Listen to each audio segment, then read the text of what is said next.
untuk aku anakmu. Ibuku sayang masih terus berjalan, walau tapak kaki penuh darah, penuh tanah. Waduh, asik sekali sih itu lagu. Ya Rit ya lagu ini. Lagu ini tuh tentang apa sih Rit? Kau nggak tahu ya? Lagu ini tuh kayak menceritakan seorang ibu yang memperjuangkan semuanya gitu buat anaknya kayak gitu. Keren banget ya Iwan Fals nyiptain lagu ini ya. Oh iya, Iwan Fals ya? Iya. Oh, iya. Ngomong-ngomong soal ibu ya? nih, kita bakal membahas tentang peran penting seorang ibu ya dalam kesehatan mental anak. Ngomong-ngomong, selamat datang ya di Podcast Parit Adel Podcast. Ya. Jadi kita hari ini tuh kedatangan seorang guru sekaligus seorang ibu ya di rumahnya. Iya. Yang tentunya ini akan menarik sekali sih buat kita semua gitu. Langsung aja ya kita panggil. Ya, kita panggil Bu Elia. Bu Elia.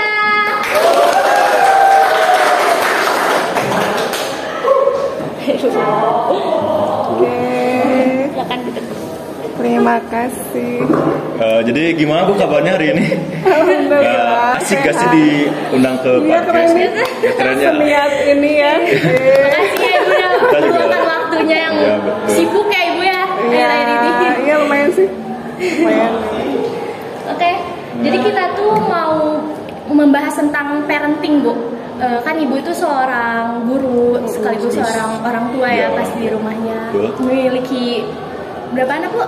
3. 3 anak. Aduh, kayaknya mau nambah lagi gak Bu? Enggak. Udah Aku tutup juga pabrik. kayak gitu sih nanti. 3 aja Oh, maksudnya. tiga anak Ganjil ya. Ganjil. Karena Allah menyukai sesuatu yang ganjil. Iya.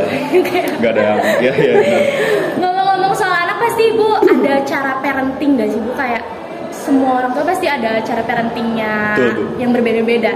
Kalau kayak orang tua aku, kayak parentingnya lebih ke mama tuh yang tegasnya, tapi ayah tuh lebih ke yang manjain sih sebenarnya kayak gitu caranya. Aku sih ibu aku cuek ya. Cuek. Tapi ngomong-ngomong soal parenting, ibu tuh tahu gak sih apa itu parenting? Ya, menurut ibu pendapat tuh ibu, pendapat itu apa sih parenting parenting? Oke, parenting ya.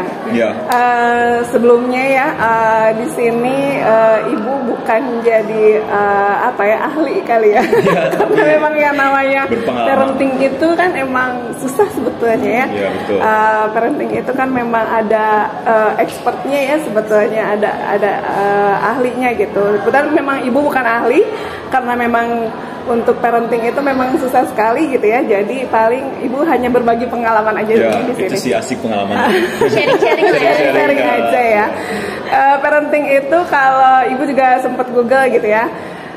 Banyak di Google, di Instagram, TikTok. Parenting itu kan lebih cara untuk mengasuh, mendidik anak gitu ya. Nah itu gayanya juga banyak sih sebetulnya gitu ya, cara parenting itu.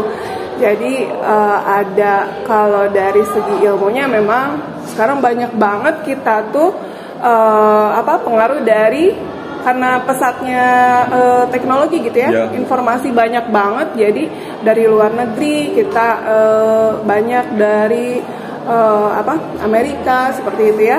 Jadi konsep parentingnya kan lebih ke membebaskan anak gitu ya. Jadi kayak gitu sih sejauh yang ibu tahu. Tapi sebenarnya mah dari berbagai teori parenting sebetulnya ketika aplikasi tidak semudah itu. Iya sih Bu. Kadang kalau di scroll Instagram juga save, nggak tahu di aplikasinya kapan gitu. Betul banget sih. Gitu ya. Kalau ibu sendiri ada nggak sih cara parenting ibu ke anak-anak ibu? Ya kan kayak tadi misalnya contohnya kayak pre-child tuh kan kayak membebaskan anak gitu. Iya. Kalau ibu sendiri tuh gimana sih Bu? Sebenarnya ya balik lagi ya, kalau yang namanya parenting itu harus ada kesepakatan, harus ada kerjasama dari ayahnya dan ibunya gitu ya. Kalau Biar dari anaknya sinkron. gitu? Hah? Dari anaknya, ya anaknya mah ngikutin aja. Gitu aja. Oh, iya sih. Kalau ibu pernah dengar itu kan memang kalau dari secara Islam itu kan si pengasuhan anak itu dibagi 3 fase gitu ya. Jadi 7 tahun pertama, 7 tahun kedua, lalu 7 tahun ketiga gitu ya. Nah itu sih yang mau coba ibu aplikasikan bersama ayahnya anak-anak gitu ya.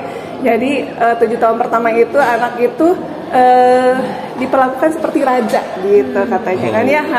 Jadi kalau misalnya anak-anak tuh kalau masih belum 7 tahun ya udahlah gitu ya, bebasin, tapi ya tetap aja kitanya juga harus ngasih pengertian misalnya itu salah gitu kan.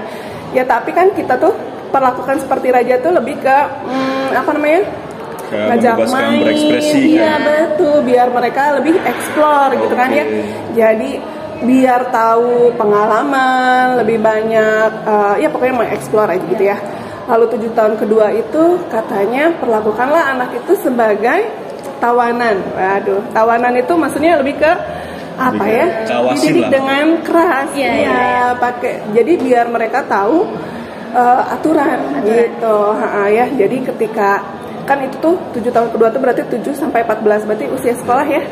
SD, SMP tuh masa-masa masa-masa si anak itu perlu dibimbing gitu. Karena lingkungan juga ngaruh ya Bu. Iya betul. Jadi kitanya juga harus ngasih batasan, harus jelas aturan gitu. Makanya itu juga yang coba ibu terapkan di rumah gitu ya. Kalau misalnya anak ibu yang pertama itu udah masuk ke fase kedua nih, karena usianya udah 10 tahun, jadi benar-benar harus ada aturan, main handphone, main laptop itu tuh harus ada waktunya gitu. Kalau enggak, udah bablas gitu.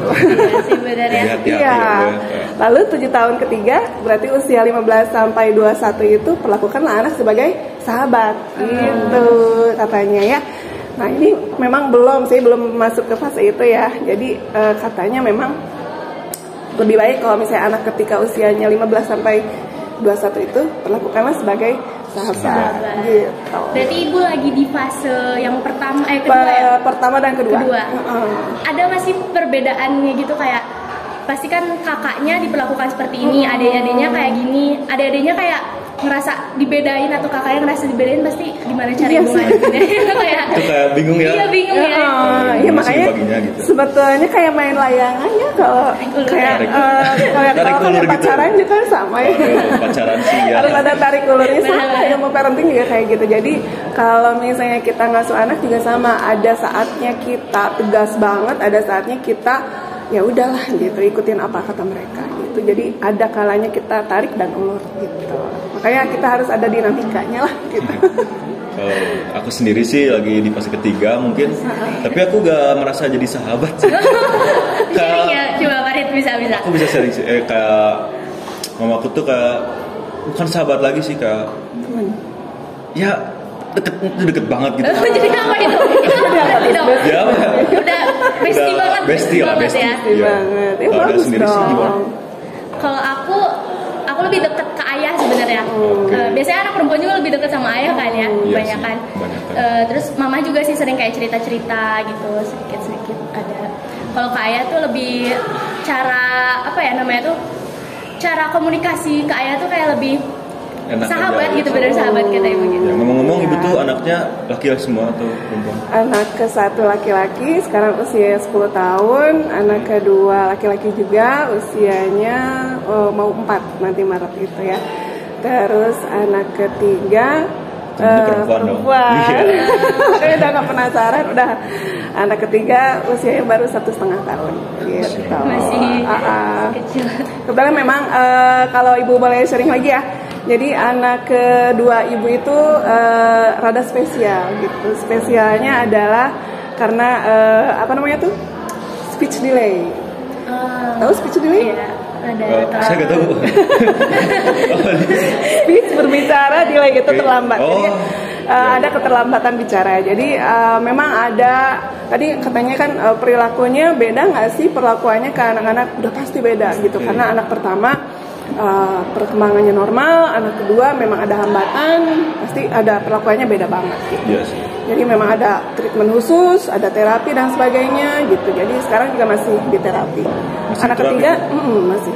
Anak ketiga Alhamdulillah sekarang 1,5 tahun malah lebih cerewet dibanding kakaknya yang kedua. 1,5 tahun itu Bu? Jadi beda-beda lagi gitu. Kan 3 anak ya Bu ya, berarti pastinya ada caranya kan beda-beda. Pernah nggak sih kayak merasa atau belum merasa diperlakukan beda gitu dari pihak anaknya gitu, dari sudut pandang anak Ibu, atau belum sampai ke situ? Kadang-kadang ada sih, kayak kakaknya. iri-iri Iya, kakaknya sih yang paling kerasa, yang paling pertama tuh yang kenapa sih kalau adiknya kan Kai namanya, kalau anak pertama ibu namanya Biru, anak kedua Kayas gitu ya, dari Kayas, anak ketiga namanya Jingga. Nama warna ya Bu? Nama warna. Jadi si Biru itu suka, kenapa sih kalau Kai itu apa namanya tuh, ya gitu lebih diperhatiin kayak gitu-gitu aja sih. Tapi dikasih pengertian karena memang adiknya ini memang agak spesial gitu, kayak gitu sih. Tapi aku udah itu udah menarik sih Kak, nama-namanya itu lucu banget Kak, senja gitu ya gak sih? Ibu terinspirasi dari apa sih namanya? Terinspirasinya sebenarnya dari anak pertamanya itu, kan suami ibu tuh suka bola ya, suka Persib. Oh, biru banget ya Persib. Biru banget ya. Emang biru ya. Katanya biru banget Oke, gitu. oke. Tadinya mau dikasih nama Boboto kan nggak mungkin. Oh, gak mungkin dong. Masa toh sini kan enggak. Jadi apa panggilnya Biru? Iya, biru gitu dari situ. Soalnya kebetulan pas lahir itu pas Persib tuh menang piala apa lah gitu tahun 2014 apa coba. Iya, yang ada atepnya ya Bu. Gitu. Dari situ biru ya udah. Selanjutnya ya udah biar konsepnya sama, ya udah konsep warna gitu. Biru apa Bu kepanjangannya? Biru Sagara Riyadama. Keren. Biru Persib Bandung. Enggak. Ya. Birunya aja deh. Kalau yang Jingga Bu? Hah? Yang Jingga namanya inspirasinya. terinspirasi. Ya itu biar konsepnya warna. Ini temanya warna ya Bu? Enggak gitu. Oh ya bukan, ada tuh kayak ada tuh suka baca-baca ada tentang baby blues. Baby blues tuh kan kayak apa ya? Ibunya tuh stres kan Bu, karena mungkin faktor lingkungan yang nggak dukung anak. Biasanya anak pertama kan Bu ya kayak gitu. Iya, Ibu pernah ngalamin atau? Pernah mengalami, cuman memang nggak sampai parah sih ya gitu. Sempet nangis ketika udah lahiran karena yang ibu tahu memang apa namanya tuh, kalau baby blues itu biasanya anak pertama itu disebabkan oleh perubahan hormon gitu ya, perubahan hormon. Tapi ibu mengalami tiga-tiganya sih, nggak cuma anak pertama. Iya. Jadi memang perubahan hormon, udah gitu lingkungan dari luar, kadang-kadang ada komentar negatif dan sebagainya. Yang ngaruh lah gitu, jadi overthinking gitu bawaannya. Bahkan kalau yang parah kan sampai menyakiti anaknya dan sebagainya, kan ya gitu. Tapi ibu nggak sampai situ sih, cuma nangis galau apa gitu, dikit-dikit nangis. Anak capek juga ya Bu ya? Capek betul. Kalau ibu sendiri kan guru tuh Bu ya, kan profesi ibu tuh kayak pasti menghambat ini gak sih ke ininya anak gitu? Ya ada hambatan nggak Bu gitu, dari profesi ibu ke cara ibu parenting ke anak-anak itu, ada hambatan? Hambat enggak sih. Ibu bisa iya sih, lebih ke waktu ya. Waktu pasti Waktu, makanya di situ perlu adanya support system gitu ya. Support systemnya dari keluarga, terutama dari suami, kemudian dari orang sekitar. Ya ibu juga ngurus 3 anak karena ibu kerja, perlu ada pengasuhnya sampai 2 loh ibu. Jadi sewa pengasuh gitu. Sewa pengasuh 2 gitu ya, karena memang nggak mungkin satu orang pegang balita, apalagi anak kedua dan ketiga itu kan masih balita ya gitu. 2 balita diasuh satu orang tuh pasti keteteran gitu. Kan kalau pengasuh itu cara parentingnya pasti beda kan sama yang ibu lakukan. Ibu ngajarin juga nggak ke pengasuhnya buat gini-gini? Pasti di kayak apalagi untuk anak kedua kan memang harus ada treatment khusus ya. Misalnya tuh dari tempat terapinya tuh ada PR-nya di rumah, harus lakukan aktivitas ini itu dikasih tahu ke pengasuhnya. Peran suami ibu sendiri deh gitu, ngaruh gak sih ke parenting ini? Ngaruh banget. Ya, jadi kamu calon suami. Saya calon suami nih Bu ya. Calon bapak ya. Harus bisa segala macam ngurus anak gitu, karena peran suami itu harus ada. Jangan cuman tugas saya cari uang doang gitu di rumah, ya udah yang ngurus anak istri aja, enggak kayak gitu. Tapi harus ada peran bapak gitu. Ya katanya kan memang kalau nggak ada sosok, apalagi Indonesia itu katanya fatherless gitu ya. Jadi katanya sosok ayahnya memang kurang di dalam keluarga dibanding negara-negara lain, karena ada tapi nggak ada. Antara ada dan tiada ya. Ada fisiknya tapi main baru aja kayak gitu ya. Jadi nggak ngurus anak. Jadi memang harus ada interaksi gitu antara bapak sama anak, biar si anaknya juga nggak terpengaruh nanti kepribadiannya. Kalau misalnya nggak deket sama bapak, biasanya akan ngaruh ke kepribadiannya nanti, katanya sih. Iya katanya sih. Makasih banyak Bu ya udah ngingetin gitu kan sekarang. Iya. Kalau aja aku lupa kan. Iya. Kalau saran ibu nih buat kita, nanti kan kita bakal jadi seorang tua ya. Saran ibu tentang parenting itu gimana Bu, kita nanti kalau punya anak beberapa tahun ke depan ya? Intinya gini ya, kalau mau, kalian mumpung masih muda, kalau mau nikah muda boleh aja. Waduh. Tapi kalian Udah Farid, kita enggak, maksudnya boleh aja. Dulu SMA misalnya tuh langsung nikah, ya boleh aja, asal udah siap gitu. Siap fisik, mental, sama materi. Iya gitu ya. Karena namanya anak itu adalah amanah dari Allah, dari Tuhan gitu ya. Jadi kita harus jaga gitu, jangan sampai kita menyanyiakan gitu. Jangan sampai si anak tuh gak dididik dengan baik gitu. Makanya kitanya juga harus siap gitu. Ibu aja menikah nggak mudah, maksudnya cukup matang, tapi tetap aja mengalami kesulitan. Apalagi kalau misalnya kitanya belum siap. Kita harus siap gitu. Cari ilmu yang banyak. Harus siap secara siapin uangnya juga, fisik, mental dan materi ya Bu ya. Betul. Itu Rit.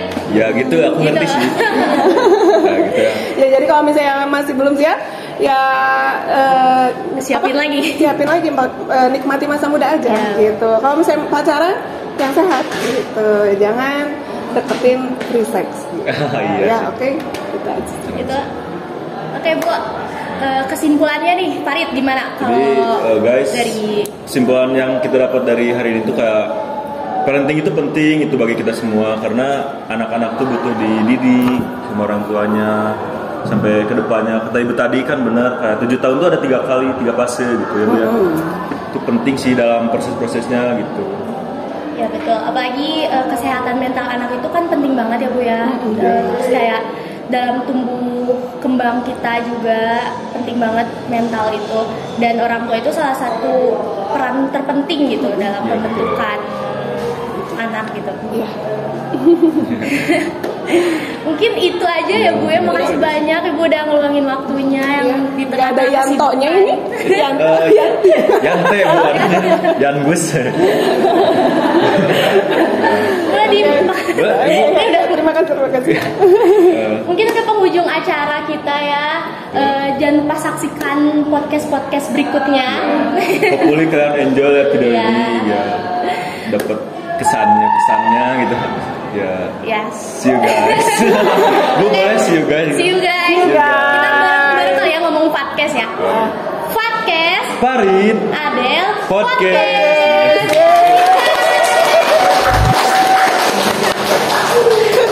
Makasih Bu ya.